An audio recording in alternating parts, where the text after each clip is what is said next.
There is a principle of power in every person.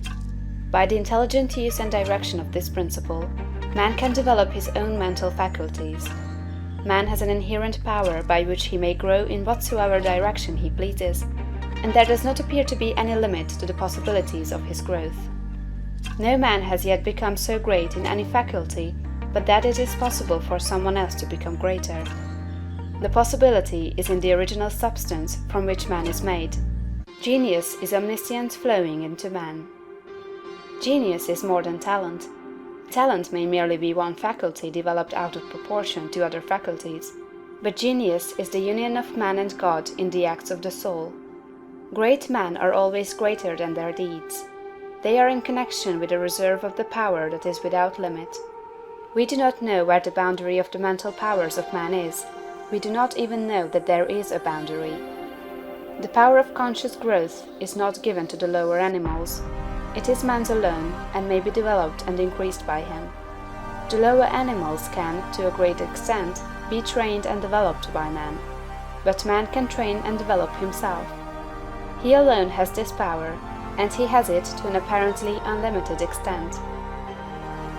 The purpose of life for man is growth, just as the purpose of life for trees and plants is growth. Trees and plants grow automatically and along fixed lines. Man can grow as he will. Trees and plants can only develop certain possibilities and characteristics. Man can develop any power, which is or has been shown by any person, anywhere. Nothing that is possible in spirit is impossible in flesh and blood. Nothing that man can think is impossible in action. Nothing that man can imagine is impossible of realization. Man is formed for growth, and he is under the necessity of growing. It is essential to his happiness that he should continuously advance. Life without progress becomes unendurable, and the person who ceases from growth must either become imbecile or insane. The greater and more harmonious and well-rounded his growth, the happier man will be. There is no possibility in any man that is not in every man. But if they proceed naturally, not two men will grow into the same thing or be alike. Every man comes into the world with a predisposition to grow along certain lines, and growth is easier for him along those lines than in any other way. This is a wise provision, for it gives endless variety. It is as if a gardener should throw all his bulbs into one basket. To the superficial observer they would look alike, but growth reveals the tremendous difference. So of men and women, they are like a basket of bulbs.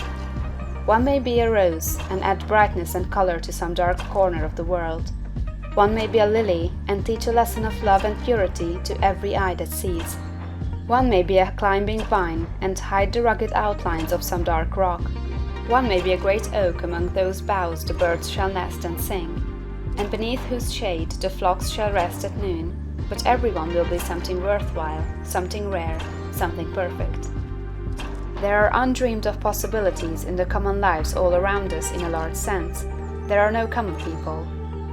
In times of national stress and peril, the cracker-box loafer of the corner store and the village drunkard become heroes and statesmen through the quickening of principle of power within them. There is a genius in every man and woman, waiting to be brought forth. Every village has its great man or woman, someone to whom all go for advice in time of trouble, someone who is instinctively recognized as being great in wisdom and insight. To such a one, the minds of the whole community turn in times of local crisis. He is tacitly recognized as being great. He does small things in a great way. He could do great things as well, if he did but undertake them. So can any man. So can you. The principle of power gives us just what we ask of it. If we only undertake little things, it only gives us power for little things. But if we try to do great things in a great way, it gives us all the power there is. But beware of undertaking great things in a small way. Of that we shall speak farther on. There are two mental attitudes a man may take. One makes him like a football. It has resilience and reacts strongly when force is applied to it, but it originates nothing. It never acts of itself. There is no power within it. Men of this type are controlled by circumstances and environment. Their destinies are decided by things external to themselves. The principle of power within them is never really active at all. They never speak or act from within. The other attitude makes man like a flowing spring. Power comes out from the center of him. He has within him a well of water springing up into everlasting life. He radiates force, highest felt by his environment. The principle of power in him is in constant action. He is self-active. He hath life in himself. No greater good can come to any man or woman than to become self-active. All the experiences of life are designed by Providence to force men and women into self-activity, to compel them to cease being creatures of circumstances and master their environment. In his lowest stage, man is the child of chance and circumstance and the slave of fear. His acts are all reactions resulting from the impingement upon him of forces in his environment. He acts only as he is acted upon, he originates nothing. But the lowest savage has within him a principle of power sufficient to master all that he fears. And if he learns this and becomes self-active, he becomes as one of the gods. The awakening of the principle of power in man is the real conversion, the passing from death to life.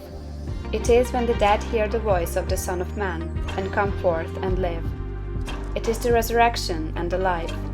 When it is awakened, man becomes a son of the highest, and all power is given to him in heaven and on earth. Nothing was ever in any man that is not in you. No man ever made more spiritual or mental power than you can attain, or did greater things than you can accomplish. You can become what you want to be.